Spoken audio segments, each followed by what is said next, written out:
las ocupaciones de fincas y los levantamientos anarquistas se multiplican. En enero de 1933, la FAI hace un llamamiento a la insurrección general. Como en otros lugares, en Casas Viejas, un pueblo de la provincia de Cádiz, un grupo de braceros anarquistas declara el comunismo libertario y se subleva.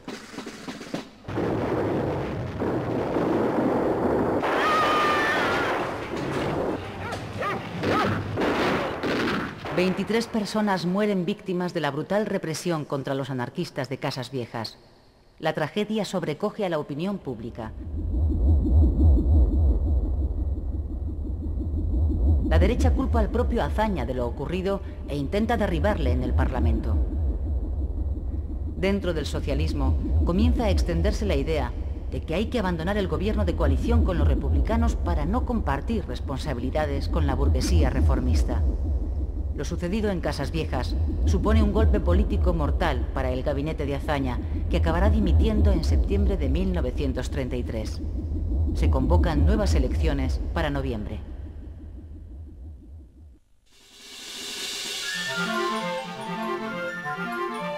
Esta es la primera vez que en España votan las mujeres en unas elecciones generales. La asistencia femenina a las urnas es masiva. Las elecciones incluyen otra novedad. Las derechas se presentan por primera vez unidas en una coalición de partidos llamada CEDA, Confederación Española de Derechas Autónomas. Su líder es José María Gil Robles y sus principios: religión, familia, orden y prosperidad. El resultado de las elecciones de noviembre da un vuelco total a la situación. La derecha triunfa, aunque no alcanza la mayoría. El Partido Radical de Lerroux, de centro, se fortalece. Los republicanos de izquierda sufren un batacazo y los socialistas pierden la mitad de los escaños que habían logrado en los comicios de 1931. El encargado por el presidente de la República para formar gobierno es el centrista Alejandro Lerroux.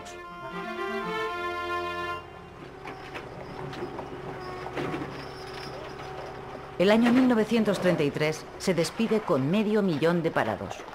Con este importante aumento del desempleo, España empieza a padecer los efectos de la crisis económica internacional iniciada en el año 1929. El panorama que ofrece Europa, que lleva varios años padeciendo la crisis, es desolador. Países pujantes como Inglaterra o Alemania se han derrumbado económicamente. Como consecuencia del paro y la consiguiente pobreza, se ha producido un claro retroceso del liberalismo en beneficio de partidos tanto de izquierdas como de derechas de signo totalitario y contrarios a los sistemas parlamentarios. En Alemania, la democracia ha sido aniquilada. Tras haber ganado las elecciones, el nazi Adolf Hitler se ha hecho con el poder absoluto y ha impuesto un Estado totalitario. En Italia, el fascismo de Mussolini se ha visto radicalmente reforzado por el auge del nazismo en Alemania. En España, José Antonio Primo de Rivera, hijo del dictador, acaba de fundar, en octubre de 1933, un partido de corte fascista, Falange Española. El movimiento que nous sommes en train d'initier en Espagne n'est pas une copie d'aucun mouvement étranger.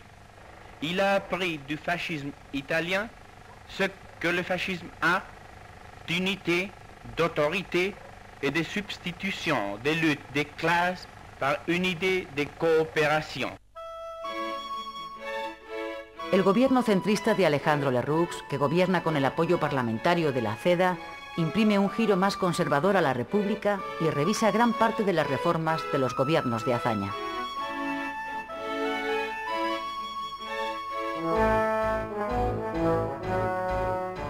En la oposición, los socialistas, desencantados por el alto precio pagado por su participación en el gobierno que les ha llevado a la derrota electoral, se radicalizan.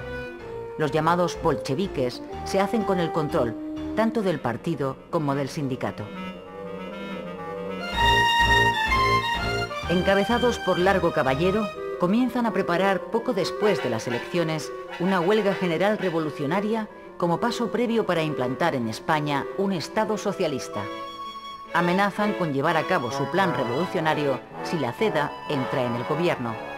Los socialistas identifican a los cedistas con la amenaza fascista que se extiende por Europa.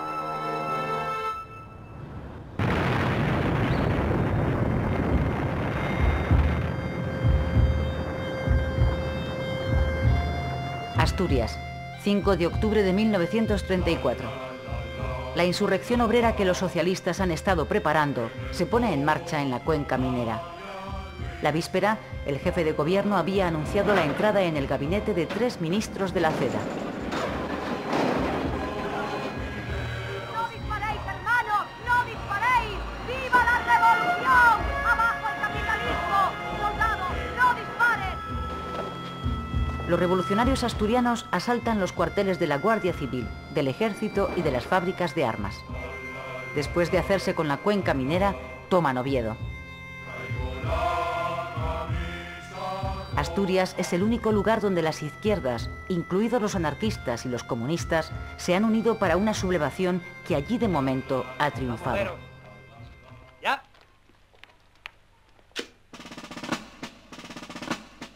Barcelona, 6 de octubre. Lluís Companys, nuevo presidente de la Generalitat, rompe con el gobierno central y proclama el Estado catalán dentro de la República Federal Española. La insurrección catalana, que no cuenta con el respaldo de los anarquistas, es aplastada después de 10 horas de lucha por el ejército. Se producen 46 muertos. El gobierno republicano suspende temporalmente el estatuto y encarcela a su presidente.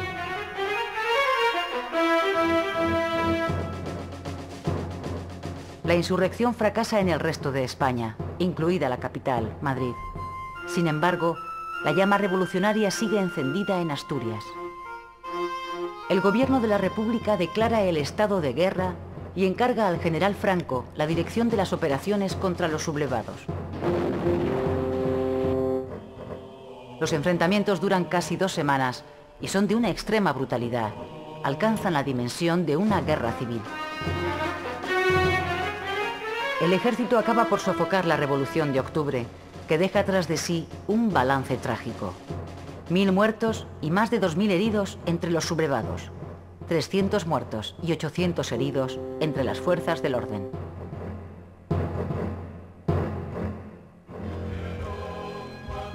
Cerca de 30.000 personas son encarceladas, entre ellas los dirigentes del PSOE y la UGT.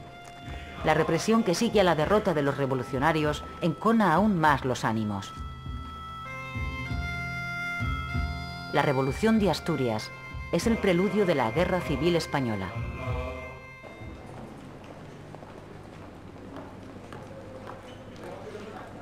$200.000 personas llegadas de toda España se dirigen en octubre de 1935 hacia el campo de Comillas, en Madrid, donde Manuel Azaña va a dar un mitin. Ha pasado un año desde la Revolución de Octubre y los partidos de izquierda comienzan a recuperarse. Azaña pide el entendimiento entre ellos para rescatar la República de manos de la derecha.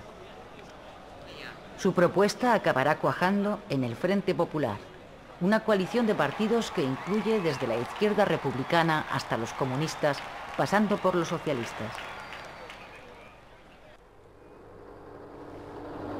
El gobierno de coalición de centro-derecha cae y se convocan elecciones para febrero de 1936. Es la oportunidad que esperaba el Frente Popular. Su campaña electoral se apoya en la petición de amnistía para los presos de octubre y el restablecimiento de las reformas de Azaña.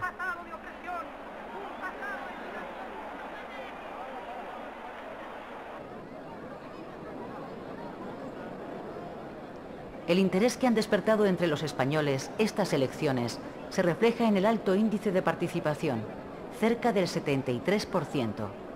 En esta ocasión, incluso los anarquistas acuden a votar. El Frente Popular gana las elecciones con un 47% de los votos.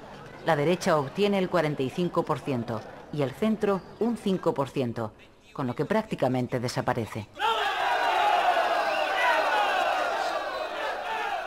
El mapa político queda así dibujado en dos grandes bloques enfrentados, uno a la derecha y otro a la izquierda. Los simpatizantes del Frente Popular se echan a la calle para celebrar la victoria. Comienzan a circular rumores sobre una sublevación militar.